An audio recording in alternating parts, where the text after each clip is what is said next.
اسرائیل کا اگلا حملہ ترکی پر ہوگا، شام سے اٹھتا نیا خط۔ اس وقت سب سے اہم سوال یہ ہے کیا شام وہ میدان جنگ بننے جا رہا ہے جہاں اسرائیل اور ترکی براہ راست ایک دوسرے کے سامنے آ سکتے ہیں؟ کیونکہ گزشتہ چند دنوں میں جو کچھ شام میں ہوا وہ محض ایک اور اسرائیلی فضائی حملہ نہیں تھا۔ 18 اگست 2026 کو اسرائیل نے شمال مغربی شام کے ابو ظہور ایئر بیس پہ حملہ کیا۔ یہ کارروائی ترکی کی سرحد سے نسبتاً قریب ہوئی اور اس کے بعد اسرائیلی اور ترکی کے درمیان پہلے سے موجود کشیدگی اچانک ایک خطرناک سطح تک پہنچ گئی۔ تو سوال یہ ہے کہ اسرائیل نے شام کے اس اڈے کو نشانہ کیوں بنایا اور اسرائیل کا موقف تک اسے خدشہ تھا کہ ترکی اس فوجی اڈے پر اپنی موجودگی بڑھانے والا ہے۔ ترک فوجی تعینات کیے جا سکتے ہیں۔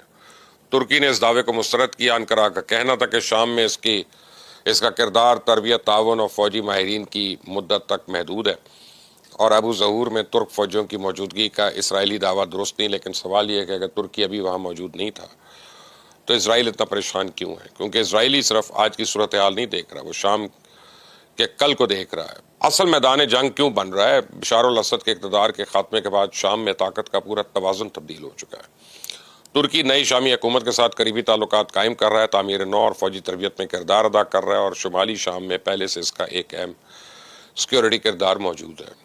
دوسری طرف اسرائیل شام کو اپنی شمالی سلامتی کے لیے انتہائی حساس علاقہ سمجھتا ہے، اور اسرائیل کی خواہش ہے کہ شام میں کوئی ایسی طاقت مضبوط نہ ہو جو مستقبل میں اسرائیل کے خلاف فوجی خطرہ بن سکے۔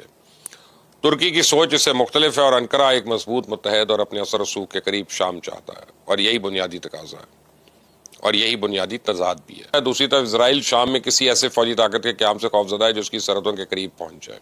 ایک طرف ترکی شام کو مستحکم کرنا چاہتا ہے، یعنی دونوں ممالک کی سیکیورٹی پالیسی ایک دوسرے سے ٹکرا رہی ہے، اور یہ اطلاعات بھی سامنے آ رہی ہیں کہ اسرائیل نے ترکی پہ براہ راست حملے کا فیصلہ کر لیا، کیونکہ اسرائیل اور ترکی اب شام میں ایک ہی جغرافیائی میدان میں مختلف مقاصد کے ساتھ سرگرم ہیں۔